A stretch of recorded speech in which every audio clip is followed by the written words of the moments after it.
Swedish অধিকার কর্মী Greta থুনবার্গের উপর নির্যাতনের অভিযোগ, ইসরায়েলি পতাকায় চুমু দিতে বাধ্য করা তথ্য গণমাধ্যমের। গাজা যুদ্ধ বন্ধের দাবিতে বিশ্বজুড়ে বিক্ষোভের মধ্যে ট্রাম্পের শান্তি পরিকল্পনা, হামাসের হাতে ইসরায়েলের হামলা অব্যাহত। ইউক্রেনে রাশিয়ার হামলার পর পোল্যান্ড ও ন্যাটো মিত্র বাহিনীর সর্বোচ্চ সতর্কতা, আকাশ প্রতিরক্ষা ব্যবস্থা মোতায়েন। ভারতের দার্জিলিংয়ে ভূমিধসে নিহত অন্তত 14, নিখোঁজ অনেকে, সব পর্যটন কেন্দ্র বন্ধ, চলছে উদ্ধার অভিযান।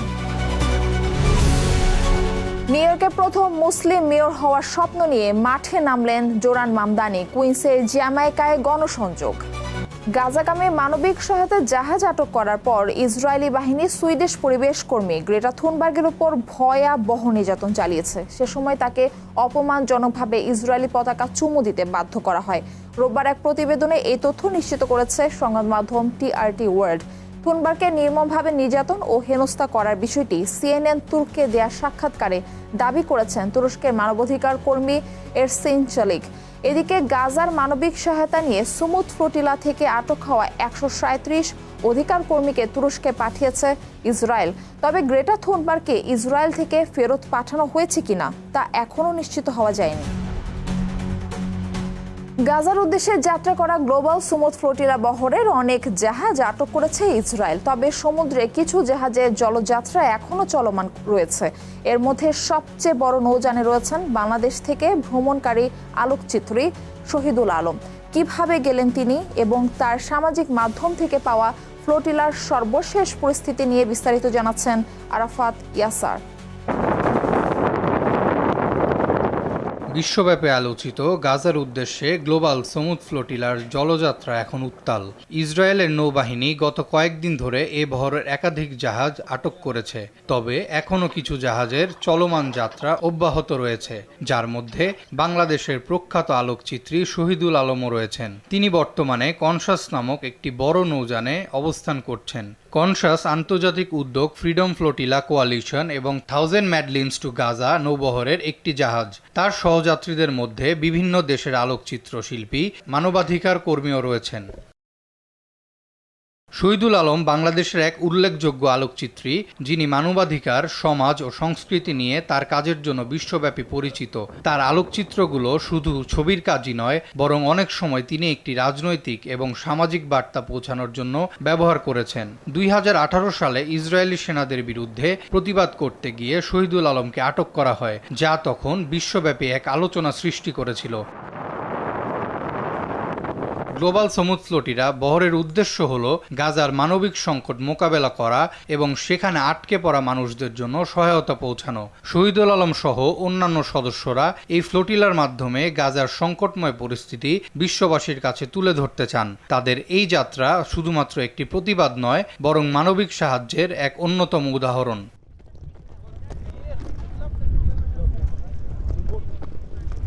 শহীদুল আলম সামাজিক মাধ্যমেও তার যাত্রা এবং বর্তমান পরিস্থিতি নিয়ে নিয়মিত আপডেট দিচ্ছেন। তার সর্বশেষ পোস্টগুলোতে গাজার অবস্থা, সেখানে চলমান সহিংসতা এবং সাধারণ মানুষের কষ্টের কথা তুলে ধরেছেন।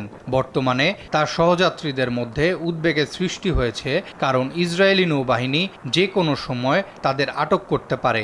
তবে শহীদুল আলম তার ফলোয়ারদের শান্ত থাকতে এবং তার প্রতি সমর্থন জোরালো রাখতে অনুরোধ করেছেন। বাংলাদেশের মানুষ সহ বিশ্ববাসী এখন তাকিয়ে আছে শহীদুল আলম এবং তার সহযাত্রীদের উপর। তাদের সুরক্ষা এবং যাত্রার সফলতা বিশ্ব মানবাধিকার ও গাজার পরিস্থিতির প্রতি একটি বড় বার্তা হয়ে দাঁড়াবে। আরাফাত ইয়াসার, RTV।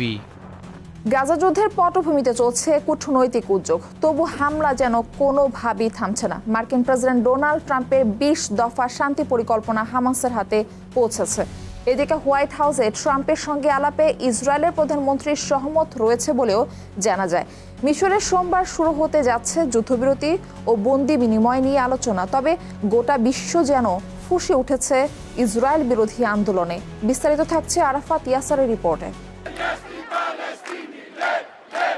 বিশ্বজুড়ে আন্দোলন, ট্রাম্পের ২০ দফা দাবি কিংবা আন্তর্জাতিক সমন্বয়ে গাজার উদ্দেশ্যে গ্লোবাল স্মুথ ফ্লোটিলা যাত্রা। অবরুদ্ধ গাজা উপত্যকায় কোনোটি যেন থামাতে পারছে না ইসরায়েলি বর্বরতা। উপত্যকাটিতে শনিবার ৯৩টি বিমান হামলা চালিয়েছে ইসরায়েলি বাহিনী। হামাসের মতে এই রক্তক্ষয়ী হামলা নিরস্ত্র বেসামরিক নাগরিকদের বিরুদ্ধে সামরিক অভিযান কমানোর বিষয়ে নেতানিয়াহু সরকারের দাবি মিথ্যা প্রমাণ করেছে। এদিকে যুদ্ধবিরতি উদ্যোগ নিয়ে মার্কিন প্রেসিডেন্ট ডোনাল্ড ট্রাম্পের সঙ্গে আলোচনা অব্যাহত রেখেছে মুসলিম দেশগুলো। ইসরায়েল প্রথম ধাপে গাজা থেকে সেনা প্রত্যাহারে রাজি হয়েছে বলে ঘোষণা দিয়েছেন মার্কিন প্রেসিডেন্ট ডোনাল্ড ট্রাম্প। হামাস নিশ্চিত করলেই যুদ্ধবিরতি তাৎক্ষণিকভাবে কার্যকর হবে বলে সামাজিক মাধ্যমে জানান তিনি। অন্যদিকে হামাসের হাতে জিম্মি ইসরায়েলিদের ফিরিয়ে আনার কথা জানায় ইসরায়েলি প্রধানমন্ত্রী বেনিয়ামিন নেতানিয়াহু। এ বিষয়ে মিশরে আগামী সোমবার ইসরায়েল ও হামাসের প্রতিনিধিদের মধ্যে আলোচনা হওয়ার কথা রয়েছে। এছাড়া গাজার মানবিক সহায়তা নিয়ে স্মুথ ফ্লোটিলা থেকে আটক হওয়া ১৩৭ অধিকার কর্মীকে তুরস্কে পাঠিয়েছে ইসরায়েল। তাদের মধ্যে ৩৬ জন তুরস্কের নাগরিক রয়েছেন। এদিকে বিশ্বজুড়ে এক নৈতিক জাগরণ দেখা দিয়েছে। লন্ডন, ইটালি সহ ইসরায়েল বিরোধী বিক্ষোভে উত্তাল পুরো বিশ্ব। শনিবার লন্ডনে ইসরায়েল বিরোধী আন্দোলনে প্রায় ৪০০ জনকে আটক করেছে লন্ডন পুলিশ। এত কিছুর পরও অবরুদ্ধ গাজায় যুদ্ধ অব্যাহত থাকার মাঝে নিহত ফিলিস্তিনির সংখ্যা দিন দিন বেড়েই চলেছে। গেল ২৪ ঘন্টায় এই হামলায় প্রায় অর্ধশতাধিক ফিলিস্তিনি নিহত হয়েছেন।